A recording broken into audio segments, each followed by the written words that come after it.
సంగారెడ్డి జిల్లా Ramachandrapuram police station పరిధిలోని అశోక్ నగర్ శ్రీ వరసిద్ధి వినాయక స్వామి ఆలయంలో అర్ధరాత్రి చోరీ వెలుగు చూసింది. ఆలయం తాళాలు పగలగొట్టి ఉండడానికి గమనించిన స్థానికులు వెంటనే పోలీసులకు సమాచారం అందించారు. దుండగులు సుమారు 6 తులాల బంగారు ఆభరణాలు, 8 కిలోల వెండి, ఆలయ హుండీని పగలగొట్టి 90,000 రూపాయల నగదును దోచుకెళ్లారు. సమాచారం అందుకున్న పోలీసులు సంఘటనా స్థలానికి చేరుకున్నారు. క్లూస్ టీం సహాయంతో వేలిముద్రలు, ఇతర ఆధారాలు సేకరిస్తున్నారు. ఆలయ పరిసరాల్లో ఉన్న సీసీటీవీ కెమెరాలను పోలీసులు క్షుణ్ణంగా పరిశీలిస్తున్నారు.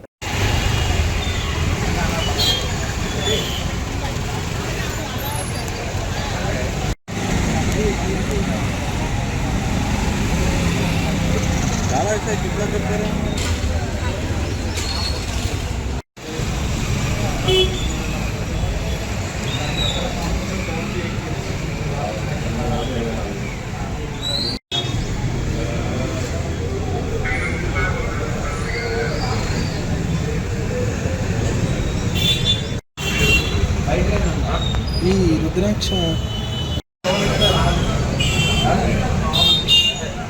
పొద్దున్న 6 గంటలకి వచ్చాను.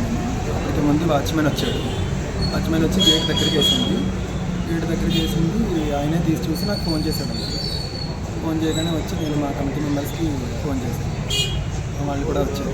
బయట ఉన్న కమిటీ మెంబర్స్ ఓపెన్ చేసి చూడమంటే చూడమంటే చూసాను. అయితే లోపలికి వెళ్ళేటప్పటికి కిరీటం, స్వామివారి కిరీటం, 4 వెండి చేతులు, వెండి పొట్ట, బంగారు పొట్టు, బంగారు పళ్ళు, కనుబొమ్మలు, చిన్న వినాయకుడి కిరీటాలు, సెటారి, అలాగే దాని కింద పందెం, ఒక 90,000 పైనే ఉంటుంది క్యాష్. సుమారుగా ఎంత ఉండొచ్చు స్వామి కార్యక్రమం? సుమారుగా డబ్బు ఎంత ఉండొచ్చు? డబ్బులు 90,000 పైనే ఉంటాయి.